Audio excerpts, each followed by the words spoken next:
Hey, healthcare leaders, do you want to learn how this hospital system saved more than $100 million?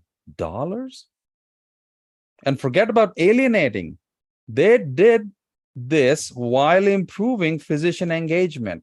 Do we have an exciting program for you? And I will introduce you to the hero of this whole story. This is Healthcare Leadership Insider. This is Dr. Harjot Singh from harjotsinghmd.com. And this is part of our special series, Do This, Not That, for physician retention, recruitment, and well-being. This is a very hot topic for healthcare leaders. It's directly related to physician engagement, turnover, effort at work, burnout, essentially like the very existence of every healthcare workplace. And today we have someone very special for you. Before we do anything, hit the subscribe button so you can continue getting programs and information like this. We have an expert, Dr. Scott Ransom, who is my co-author on this mega project that comes once in 20 years and then becomes the authority on the topic. The twin books, Strategy and Tactics, they cover pretty much everything there is to know about physician engagement. And my chapter from the book is free for you to download in the link below. Now, Dr. Ransom is a physician leader with a very long experience. He's an obstetrician turned leadership advisor who has helped healthcare systems transformation on 6 continents. And that's true. Big hospital systems in countries throughout the world, more than 40 countries at this point. Rarely you get to hear from a person like him. He's past president of American College of Physician Executives and a fellow of American College of Healthcare Executives. Truly a leader of physician leaders. And his chapter in the book is Supply Chain Issues, a very deep chapter that usually isn't even thought about when we talk about physician engagement and physician leadership. So let's talk to him. Hi, welcome. Well, good afternoon. Okay, and by the way, do you want to say anything about yourself before we start? Well, I'm Scott Ransom. Yes, like mentioned, I am an obstetrician gynecologist turned healthcare executive. Early in my career, I was a chief quality officer of an 8-hospital health system. I was a professor at University of Michigan for a pretty long time. And then I was president of one of the medical schools in Texas for 7 years, all before going into consulting about 9 years ago. Worked with somewhere around 200 healthcare organizations across the planet, including most every market, major market, at least in the United States. So it's really great to be here today. Tell us about your chapter in the book and tell us why your writing would appeal to a leader, healthcare leader seeking engagement from their doctors. Well, I worked with Carson Dye, the editor of the entire series, on what are some of the sections that should be included. And this was just about the time COVID was starting. And we, really realized that, supply chain purchase services really needs to be included for a couple of reasons.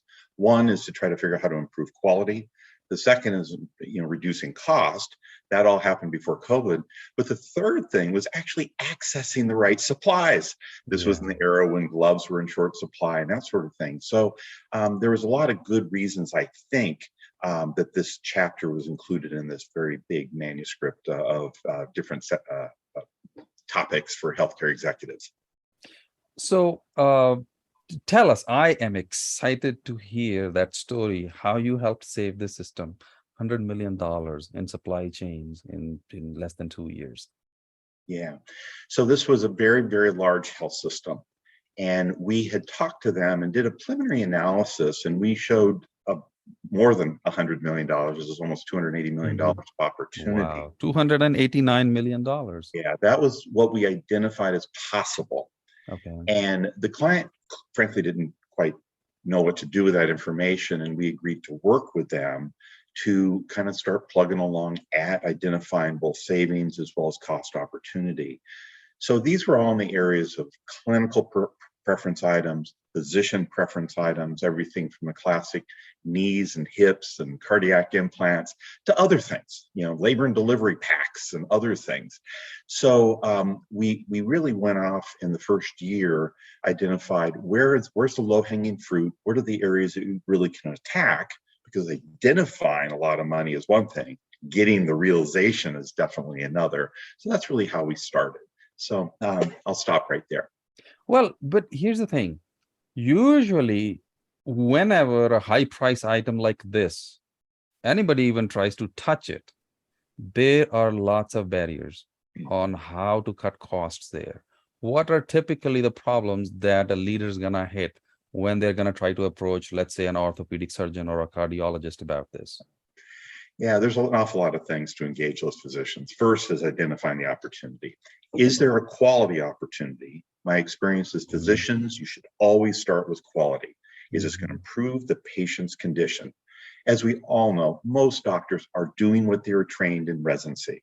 And some may evolve through some kind of a representative that kind of teaches them to do this product or that product, but many don't.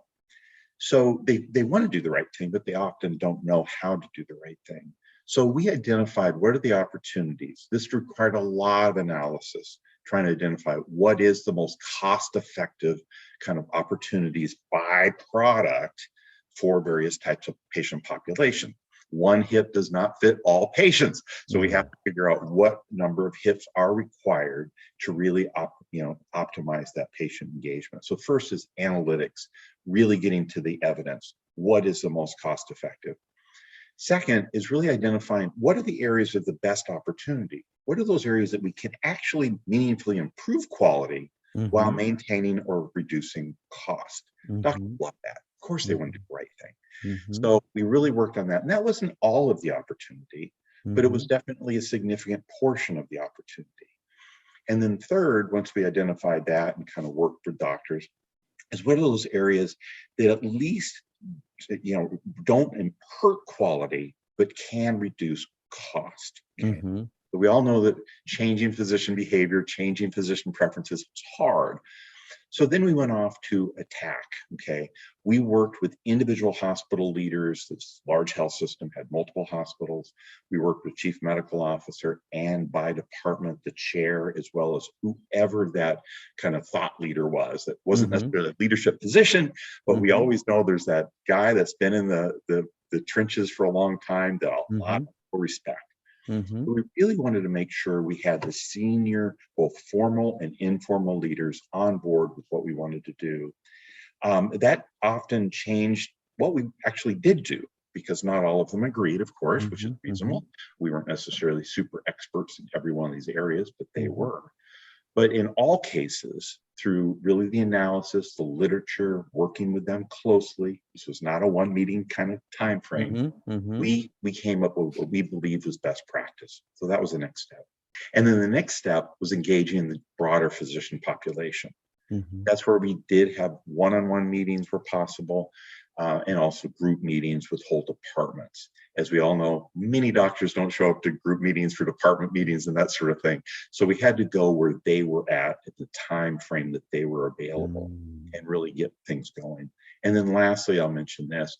We wanted to introduce it as part of the systems in the operating room. Both what do we order? Because if we don't have certain products, well, you're not going to be able to use those products. That required the physician leaders on board with that. Second is, what about the clinical protocols, the pathways? How are we going to actually make sure that this particular hip is for that type, the right type of patient? So we did that with various products across heart, across neuro, across orthopedic surgery, and then some of the other non-specific physician preference items like labor and delivery packs. We found one hospital had 30 different ways they wrapped labor and delivery packs. I am an obstetrician. I am a pretty good expert on that. We don't need 30 different ways to do it. That actually is a very costly thing for most hospitals to figure out how to manage 30 different ways of doing something. We got it down to 2 ways, depending on what kind of delivery was, and then added certain things as certain doctors needed. So I'll stop right there. Well, I think that what's most impressive to me in reading your writing was how respectful and compassionate you and the leaders were with the doctors in the process, realizing where they were, meeting them where they were. Like you said, physically meeting them, but also psychologically meeting where the doctor was. So Usually, if I hear a story like this, I am bound to hear that the doctors were alienated. Whereas what you did engaged the doctors. It that to me is the most impressive part of the whole story. So can you speak about the engagement as a tool in this process? Okay. So we did not expect to get all doctors on board as we move forward. Mhm, So we actually, in some of the hospitals, only got a fraction of the doctors on board mhm, in the first pass. So mhm, I'll pick on one hospital. This is mhm, classic. We had about a third of the doctors support the approach that we wanted to go down. We implemented that with only mhm, the third of the doctors. That was. mhm, Then we collected data. mhm, And we try to identify of the third of the doctors that use the pathway, what happened to the quality of patients, what mhm, happened to cost, mhm, and any other impact. So that was a really, really big deal. And then we shared that information. So it didn't mhm, take very long with this particular hospital, it's a pretty busy orthopedic area, to really share that data to the broader group. Hey, after we shared data, it still didn't get everybody, but we had more people. So this was a mm, incremental thing, frankly, over 3 years. mhm. And Yeah. even after 3 years, only about 80% of the doctors across the system were on board. But Mhm. boy, was that an impact. Yes. You describe step by step by step, and not just this one example. This example is almost like an epitome of a lifetime of work, how it can be done. And what there's all these steps that you took. What is the most important one? Well, I think being persistent, Oh, sharing data, mm, being compassionate, as you mentioned, don't mhm, expect all doctors to come on board. You mm, think about Rogers' kind of diffusion of information. You're mhm, not going to get those laggards, they call them. Okay. There's going to be a few that are going to be very easy to get on board. They may be even the ones that want to lead this effort. You, as an outsider, I'm just an obstetrician. What do I know mhm, about orthopedics or cardiology or neurosurgery? Not much. But I mhm, do know enough to do the analysis and work with experts to figure out what the most appropriate way is for the patients. And particularly the easiest fruit are those areas that actually do meaningfully improve quality. There's mhm, no question. Now, what we talk about here on the various joints and things, we also applied that to using biosimilars and other pharmaceuticals, because that was a similar type of a process, looking at what are the big expensive products or the products that cause harm. I'll mention one of my favorites. There's just low-hanging fruit all over the place. IV acetaminophen. okay. IV acetaminophen at that time, this was on the order of 7, 8 years ago, we did this particular project. Um, that is very, very expensive. There's lots of better, cheaper options than IV acetaminophen. I am very proud to say I have helped get IV acetaminophen off of many different formularies. Okay. That's not necessarily the first thing you do, but it really is an example of one that can save an awful lot of money and frankly improve quality because of just the other much better options for pain medicine, pain management. Also the biosimilars, lots of big costs there for these 1,000 and 10,000 and more items. What are the best options? And frequently the data is not super transparent nor understood to really appreciate this product is better than this other product. One of the best things in this chapter to me, and I'm a visual learner, was how you teach how to present data to doctors Yeah. and how to tell it like a story, but also use visual tools which can be summarized on just one page. And I want to share, this is like a treat. I want to share a diagram that you show. You see, now this can only come from a place of deep strategy in which you're going to say, oh, I, as a healthcare leader, have to communicate to doctors in a language that doctors will understand. I want to share this diagram, and I would like Dr. Ransom to talk about this diagram. This is from your chapter, and this is an example of what a healthcare leader can do to make one diagram. Look how rich this thing is. Dr. Ransom, explain, please, what is this thing? Yeah. So this actually transitioned into another component of our strategy, and that is how do we work with vendors to get a better deal for your products? Okay. Mm-hmm. So this was more of a cost-oriented kind of a opportunity. But what we did is we identified what is the best products, and then we also went to different vendors where they were equivalent and said, hey, are you able to give us a price per product reduction in favor of better volume for that particular company? As Mhm. many people know, the companies, the vendors, their profit is more dependent on the volume than the actual price. They can Mhm. frequently, not always, but frequently give you a price break in return to greater volume because the margins are so very high per product.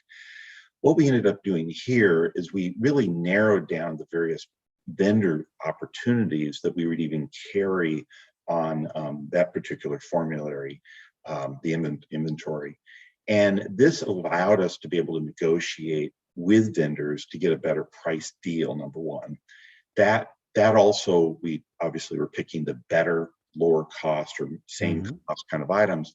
That did result in a pretty significant cost reduction, as you see here. Mhm. This actually improved quality. There was no Mhm. question this improved quality. Not Mhm. all the products were better, but there was none that were worse.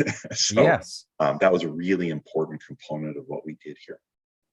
And what's very impressive is that three things are happening in that diagram at the same time. One is cost cutting, second is quality improvement, third is physician engagement. Because you're talking to a physician in their language, in the way they can understand, and they can keep it in front of them and remember that that's what's really happening. So it's not being done to harm a physician. It's not being obviously done to harm a patient. So, by the way, what inspired you to write this chapter? Well, after talking with Carson Dye, the editor, we thought this was going to be an important component, both because of supply and that Mhm. work. There's huge opportunities right now to improve quality and reduce costs in the area of supplies, but also to provide a guide of ways to do any number of physician engagement activities. This doesn't necessarily is not only applied to supplies, this can be applied to certain kind of procedures, and when you do things, how many procedures of this should you do and for what patient. Mhm. So this particular chapter was both primarily around supplies, what are the opportunities, how to approach, but secondly was really how do you engage physicians for any number of things that you would like to Mhm. engage physicians for. Uh, you know, with your experience, tell us a few other resources or books or place you would like an aspiring physician leader to know.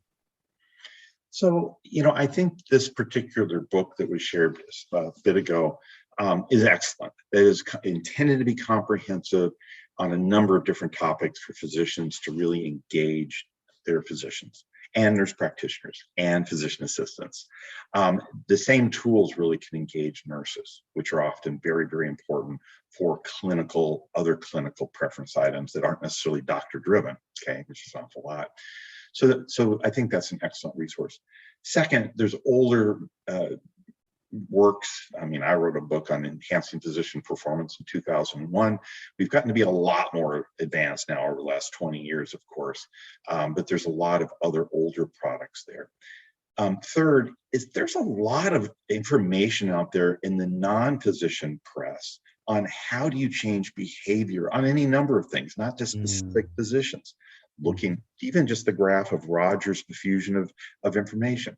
We know there's some innovators that are going to jump on things quickly. We also Mhm. know there's some laggards that probably will never get there. Well, Mhm. use that information. I mean, if it Mhm. takes a third of the doctors to get on board for something, Mhm. fine, do that. Smile about it. It's all good. You're successful. You got a third. And then Mhm. maybe in a few months, you can get 50% and 60% and move on. Um, so I think some of the literature on behavior leadership can be really, really very, very helpful. If you were to speak to a young doctor and you had to give them advice, and then we talk about leadership, but anything is a fair game. Yeah.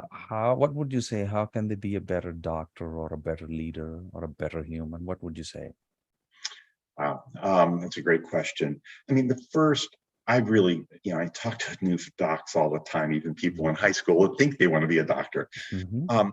The first thing I want to lead with is, follow your passion. If you have a passion around something, I had a passion around obstetrics. I didn't even know what obstetrics was when I went in medical school. But there was a doctor that really kind of taught me the way, and it was like Mhm. explosions of goodness that came up with me. But whether it be orthopedic surgery or whatever, so the specialty is really, really important. I would say the same thing about going into various leadership positions. You need a passion. Going into physician executive leadership is not a place to retire to. Now, in the Mhm. good old days, I guess, if you want to call their good old days, in the 70s and 80s and 90s, it was not uncommon for the president of the medical staff or chief of medical staff was the only doctor kind of that was on the senior team. They were the good old Dr. Welby that was really a good guy that wanted to only work half the time or a quarter of the time or phase out. I think today's physician executive really needs to have a full commitment because they're passionate about it, not because they're tired of patients or anything like that. That's the worst doctor to go into physician executive world. I think it's a person that's really passionate and really thinks being a physician executive is going to provide the opportunity for bigger impact, for improving quality of care across a lot more patients or reducing costs, which frankly is a quality measure because we know that hospitals across the country, at least a third of the hospitals in the United States right now are losing a lot of money.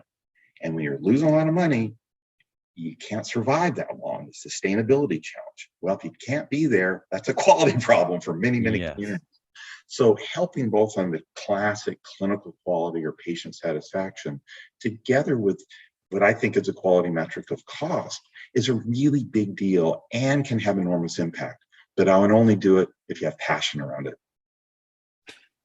So what do you do now, and why did you choose to do this? So when I was in business school in the late 90s, I was already a vice president of medical affairs. I was very, very excited about continuing that journey. I had the opportunity to apply to a variety of things, and I was offered a job at a consulting firm. Like a lot of top MBA programs, consulting is a preferred career. Mhm. I really considered it back in 1997, but it was a boss that convinced me to say, no, you're going to stick with me. We'll do great things together. And someday you'll go into consulting. And he Mhm. advised me, he knew my kids. He advised me to wait till my kids were grown up and didn't care if Mhm. I was home or not. I Mhm. went into consulting when my youngest was in junior in high school. And Mhm. frankly, she didn't care if I was home or not. And this was a long dream to go into consulting way back before I even went into consulting. The Mhm. last 9.5 years has been exciting. I've had Mhm. the opportunity to work with lots of different places on big things, little things. I've worked with 7 of the top 10 US News hospitals, I think 6 of the top 10 children's hospitals, worked with places you've never heard of before that are tiny and places that are on the New York on the stock exchange that are huge. It's been really exciting for me. This has been a passion. I don't know how much longer I'm going to be doing it, but for the time I've done it, it's been a learning experience like none other. And I believe going from being a doctor one-on-one, I've had impact. Being a physician executive at a hospital and a professor, I had impact. But going into consulting actually provided the opportunity to go to broader impact, working with lots of hospitals, not one hospital, lots of hospitals and lots of health systems and insurance companies, really to provide that bigger impact across a bigger population. So that's how I kind of see I my. I think you brought up something which is not only a subchapter of human development, which is what do you do after you are 23? Like, do you stop growing after that? Or what does a doctor do after they're like 33 or 43? And in the life cycle, what happens? Are you like waiting, like you said, waiting to die kind of doctor Yeah. becomes a chief medical officer versus somebody who can bring passion to the table? So what have been some of your career highlights, and what insight did you gain from that? Yeah. So let me kind of divide it into 2 ways. So the first 3 careers I had, I believe I've had 4 careers. Consulting is Hmm. my 4th career. The Hmm. first 3, ironically, were 7 years. And this is going to tell a little bit about me personally. My first career was at a health system. I got promoted very fast, but every year, year and a half, I had a new job, which was great. Still saw patients. That was about 7 years. Learned a lot. I had an itch. I felt like my learning curve had probably flattened out quite a bit at the end of that 7 years. I had an opportunity to be a professor and do a lot of research and NIH funded and other things. Boy, the first 2 years, 3 years, I learned a lot. Holy mackerel. Doing NIH grants and how to write books and other things was definitely a learning curve. But again, around, about that 7 year mark, really started kind of leveling off. And I love to learn. I had an opportunity to be president.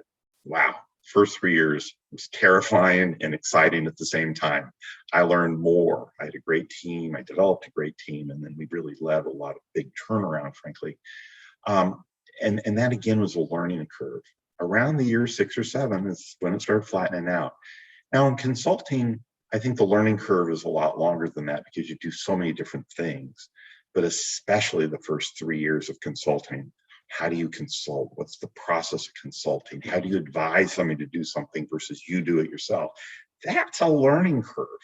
So I may be more on the flat side of my learning curve. Maybe there's a different career path for me in the near future as career number 5. But I know consulting has been just a learning curve opportunity like none other. For across the board, working with people, working with doctors, working with nurses, working with CEOs, and positions that I frankly didn't even think I'd ever work with, like real estate. Well, real estate is important.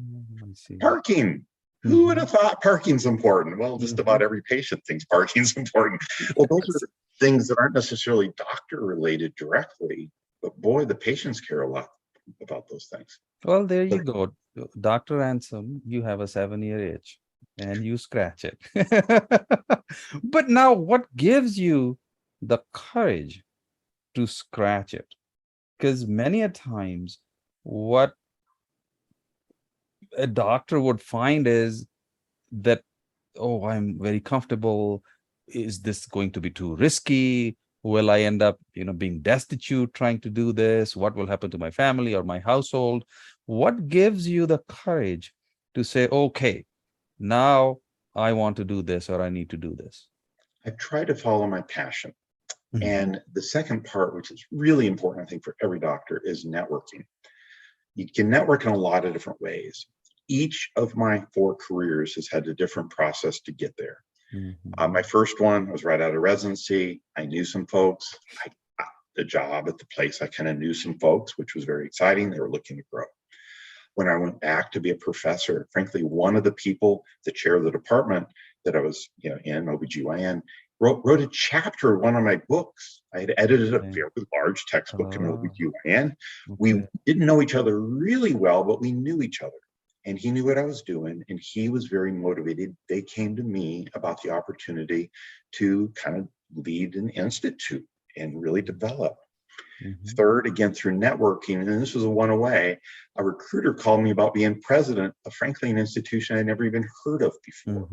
Well, he got my name from somebody else that I knew a little bit, but not that well. They were looking for a doctor who was board certified, who was NIH funded, who actually had led a turnaround of a healthcare organization or supported the, well, I was one of the only, and I think he told me I was the only one that actually had all 3 of those kind of components of being a board certified doctor and an NIH funded doctor and a turnaround doctor. It's very exciting. And then again, through networking, the consulting kind of came through. So yes, there was a little bit of anxiety. Can I do it? We all have insecurities and anxieties about things. But, fortunately, my wife is also a physician. She was very patient with me in these various transitions and very supportive. And it's all worked out spectacularly well. This is very, very good. And even when you said that earlier on, you didn't know you were going to become an obstetrician and gynecologist, and there was a mentor. And here again, the value of networking, finding mentors who will give the scaffolding to your passion. So you could say, okay, fine, I'll leap over to this now. Is that a fair way to say what you're saying? Yeah. I think there's a lot of different ways to network. And the network is bi-directional. People want to know you, you want to know them for a lot of different reasons. I currently meet with about 15 executives, mostly doctors, but some are non-doctors, every month to 3 months. And these are people that I consider really bi-directional kind of mentor-mentees. I may be the mentee at one point and then the mentor the next moment. But we build friendships. But I learn, because I have the gift of learning from these folks. And I hope to be able to share some of the perspectives that I have. And having these numbers where many are senior, like medical school deans and CEOs or chief medical officers of big health systems. But I also have two people that are young. One was a brand new chief of staff, 33 years old, way at a different phase of his career. Another person is actually in graduate school right now. And why do I work with those folks? Well, two reasons. One is I feel like I can help them. I really like it. I never do this for people I don't like. And secondly, a whole different generation. I can learn a lot.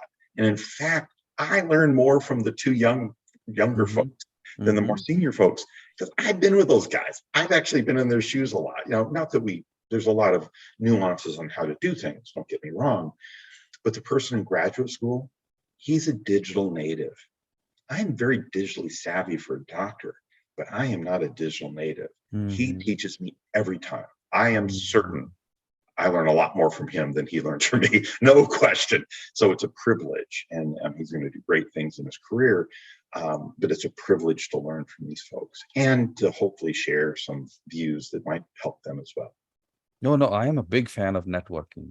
And I like to think that I have never done a job that was ever advertised, because my mentors in this bi-directional relationship, them helping me and me helping them, they would create a job for me. They would say, oh, we have this coming up, and do you want to do this? And that has been so much more exciting than trying to sitting and negotiate with people about how many hours will I be working, kind of thing. Well, that's a great point. I have a pretty good network with recruiters, and I have looked at a lot of different jobs over time. Of my 4 careers, my 3 careers were 100% through networking. My 4th career, my 3rd career, the president role, was kind of networking because it got to the recruiter, and the recruiter ultimately placed me through the process that they had set up. But I couldn't tell you how many jobs I've looked at, but it's in the many dozen over my career. Some I've interviewed for, and some I was offered, but I said no because it wasn't the right thing. Some I got to be a finalist, and I was disappointed at the end. Always it works out right. I remember, in 2001 or so, I was a finalist for a kind of a large-ish health system chief medical officer position way out in the East Coast. I got to be a finalist. There was 2 of us. I didn't know who the other guy was. Ultimately, they offered the job to him. They thought I was great, good option. But as the recruiter, this was a recruiter led, he said, the other guy was just perfect. He was more senior than you at that time. I was, in my 30s. This guy was in the mid 50s. He had 20 more years of experience than me. And I got to know the guy through other avenues. He didn't even know I was the other candidate. He was the right guy after I met him a few months ago, or a few months later. He was absolutely the right guy. So, the recruiters are important. Definitely stay with recruiters. But the likelihood of a recruiter placing you is way less than your network to be able to help connect you, especially in the earlier jobs. There you go. Networking, also a form of human engagement, and where humans help each other, and it improves quality of life of a doctor. It improves, you can earn more money doing that by doing that, and of course you save them money because then they don't have to go and search for someone like you. They don't have to spend time looking for someone like you. Okay, well, that's a wrap of this episode of this special series, Do This, Not That, for physician engagement, retention, and well-being. Hit subscribe so you can get the latest episodes as soon as they come out. Hey, write to me so I can prepare more programs to serve you. And look in the description below to download your special report and other goodies to start your journey. And thank you, Dr. Ransom. Thank you very much.